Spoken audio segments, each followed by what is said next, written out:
So, Carlos, congratulations. Another superb performance. Did you enjoy the court? Did you enjoy the conditions? Yeah, I mean, it's for me it's a little bit tricky. These conditions, the ball flies a lot, bounce a lot, which I like a lot. These conditions. So I enjoy my tennis. I enjoy my time here on this court. Obviously, it's great to spend time and playing in front of all of you. So it's I enjoy every single second that I step on the court. If it's quite difficult for you if the ball's flying, imagine how difficult it is for your opponent. Well, I'm trying to make even more difficult for them.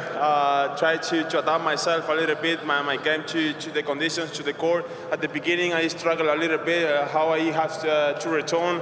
If I have to return inside, in the deep of the court. So it was kind of find the solutions a little bit. But once I found it, I started to play better and better. And I think he struggled a little bit more than me.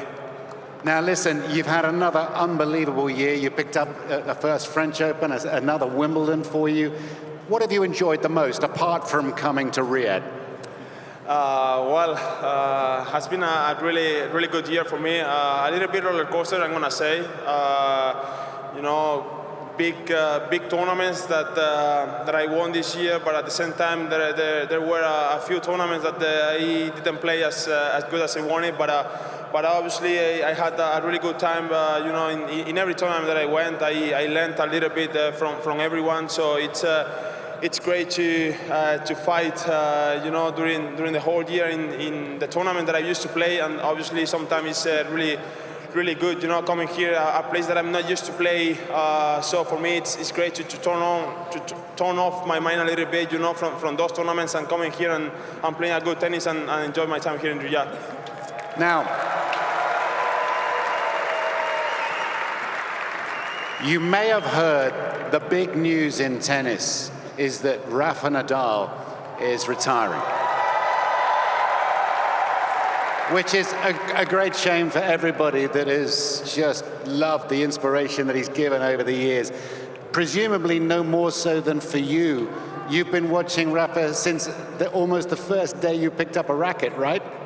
Yeah, since I started playing tennis, I watch his matches. I look up to him. I grew up watching him. He was my idol, he's still my idol. Obviously, it is the same, that he announced that he's going to retire from tennis. A really important tournament for my, really important person for my life, for my career. As I said, he was one of the reasons that I want to become a professional tennis player. So knowing that he's going to retire from tennis is pretty tough for everyone, for me. I mean, I don't know if it is a privilege, playing against him once again, or it's gonna be tough for me. But I will try to enjoy sharing the court with him once again. But yeah, I think it's really difficult for everyone.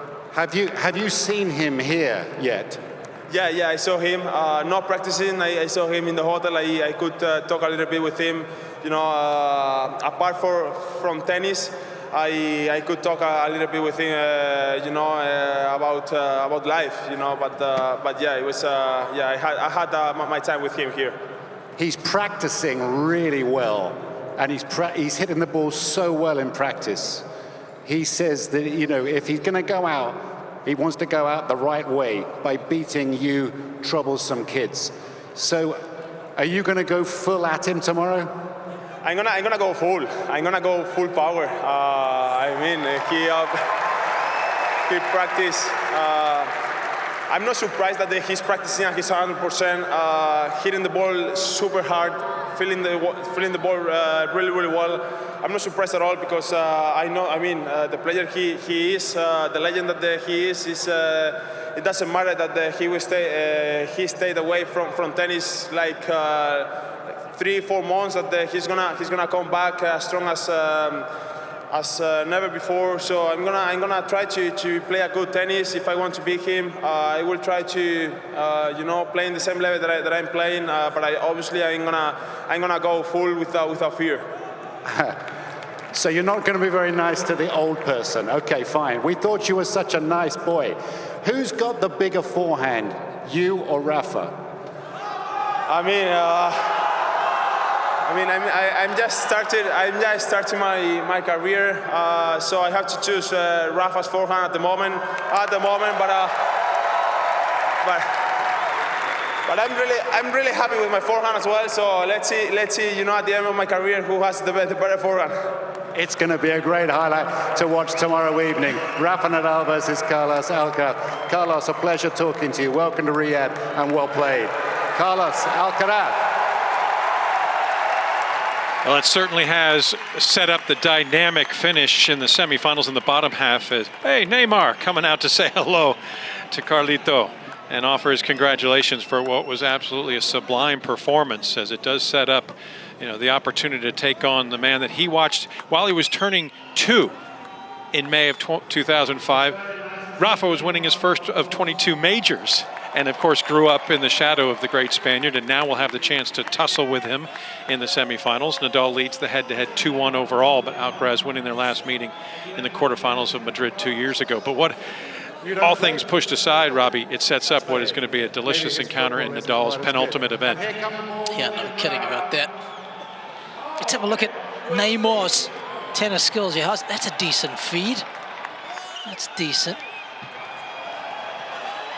Yeah, a lot of the footballers love their tennis. We used to see a lot of them coming to the events in Madrid as well as Barcelona, where of course he used to play. You tell him he's not going to kick one into the stands just to delight them? Exactly. Oh, Neymar. That was a lovely interview with Andrew.